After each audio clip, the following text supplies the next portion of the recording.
আমার ভাইয়েরা শহীদ হয়েছেন কুষ্টিয়ার মাটি শহীদের রক্তে রঞ্জিত এই কুষ্টিয়ার শহীদ আফসার ফাহাদ শহীদ রয়েছেন। আমরা সেই আফসার ফাহাদের কথা বলছি, তিনি ভারতের মেধাবী শিক্ষার্থী ছিলেন। দেশের পক্ষে কথা বলার জন্য, আগ্রাসন এবং আধিপত্যবাদের বিরুদ্ধে কথা বলার জন্য লোকের ভাবে সারা রাত ধরে সন্ত্রাসী সংগঠন ছাত্রলীগ তাকে নির্যাতন নিপীড়ন করে হত্যা করেছিল। আমরা সেই শহীদ আফসার ফাহাদের উত্তরসূরি কুষ্টিয়াবাসী, সেই শহীদ আফসার ফাহাদের মাটিতে আমরা দাঁড়িয়ে রয়েছি, শহীদ ইয়ামিনের মাটিতে আমরা দাঁড়িয়ে রয়েছি। আমরা স্পষ্ট ভাবেই বলেছি, শহীদ আফসার থেকে শহীদ আবু সাঈদ, শহীদ ইয়ামিন পর্যন্ত বাংলাদেশের মানুষের যে আশা আকাঙ্ক্ষা, বাংলাদেশ বন্ধী রাজনীতির যে আকাঙ্ক্ষা, আধিপত্যবাদ এবং আগ্রাসন বিরোধী রাজনীতির আশা আকাঙ্ক্ষা, সেই আশা আকাঙ্ক্ষাকে ধারণ করে আমরা এগিয়ে যাব। আমরা ভারতীয় আধিপত্যবাদের বিরুদ্ধে আপনার আমাদের পক্ষে লড়াই করেছি। আবার যদি কোন রাজনৈতিক দল, কোন রাজনৈতিক পক্ষ সেই আধিপত্যবাদের গোলাম হতে চায়, আমরা তার বিরুদ্ধে দাঁড়াবো। বাংলাদেশের জনগণ তার বিরুদ্ধে প্রতিরোধ তৈরি করবে। আমরা স্পষ্ট ভাবে স্লোগান তুলেছি, গোলামি নয় আজাদি চাই। আমরা ভারতের গোলামি থেকে আমরা মুক্তি পেয়েছি, ইন্ডির গোলামি থেকে আমরা মুক্তি পেয়েছি। আমাদের আগামী দিনে বাংলাদেশ স্বাধীনভাবে, সার্বভৌমভাবে, মর্যাদার সহিত আমরা দাঁড়াবো। আমরা আমাদের রাজনীতি, আমাদের রাষ্ট্র বিনির্মাণ করব।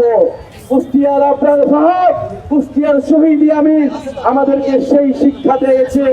আমরা সেই আশা আকাঙ্ক্ষাকে ধারণ করি, সেই চেতনাকে ধারণ করি। আপনারা কি শহীদ আফসার ফাহাদকে ধারণ করেন? শহীদ ইয়ামিনকে ধারণ করেন? শহীদ আফসার ফাহাদের স্ট্যাটাস মনে আছে আপনাদের? সেই একটা সময় যখন বাংলাদেশের মানুষ কথা বলতে পারত না, দিল্লির আধিপত্যবাদের বিরুদ্ধে কথা বলতে পারত না, তখন আফসার ফাহাদ আমাদের নদীর চুক্তি নিয়ে, আমাদের পানির ন্যায্য হিস্সা নিয়ে ফেসবুক স্ট্যাটাস দিয়েছিল, আমাদের বন্দর নিয়ে স্ট্যাটাস দিয়েছিল, বাংলাদেশের জনগণের স্বার্থের পক্ষে স্ট্যাটাস দিয়েছিল।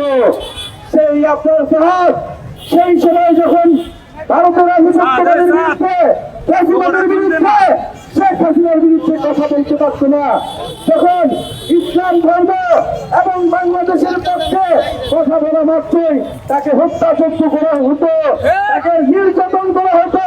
শহীদ আফসার ফাহাদ সেই সময় মুখ খুলেছিলেন। আমরা সেই শহীদ আফসারের পথ ধরে শহীদ ইয়ামিন পর্যন্ত জুলাই গণঅভ্যুত্থান, ফ্যাসিবাদ, আধিপত্যবাদ বিরোধী যে লড়াই সংগ্রাম, সেই লড়াই সংগ্রাম চালিয়ে যাব। নতুন সংবিধান, বিচার এবং সংস্কার না হওয়া পর্যন্ত কুষ্টিয়াবাসীকে সেই সংগ্রামে আহ্বান জানাচ্ছি।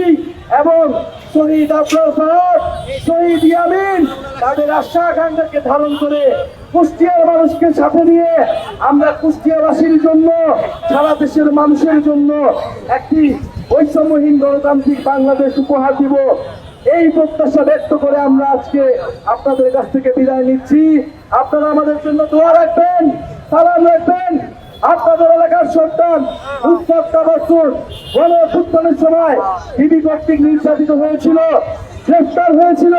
ডিজিএফআই তার বাসা থেকে ভোর রাতে তাকে গ্রেফতার করে নিয়ে গিয়েছিল।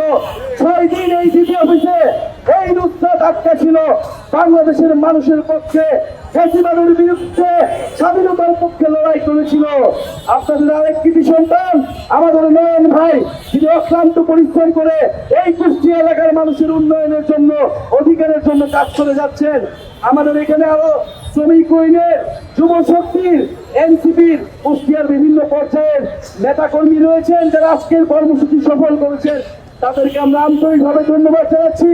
যারা শহীদ পরিবার আমরা আজকে সকালে দেখা করেছি, আহত যোদ্ধা রয়েছে, তাদের প্রতি শ্রদ্ধা এবং সম্মান জানিয়ে আমরা আজকে এই পথসভা সমাপ্ত ঘোষণা করছি। ইনশাআল্লাহ 64 জেলা আমাদের এই পথসভা আমরা চালিয়ে যাব। ইনকিলাব, ইনকিলাব, শহীদ শহীদ আফরাদ, শহীদ শহীদ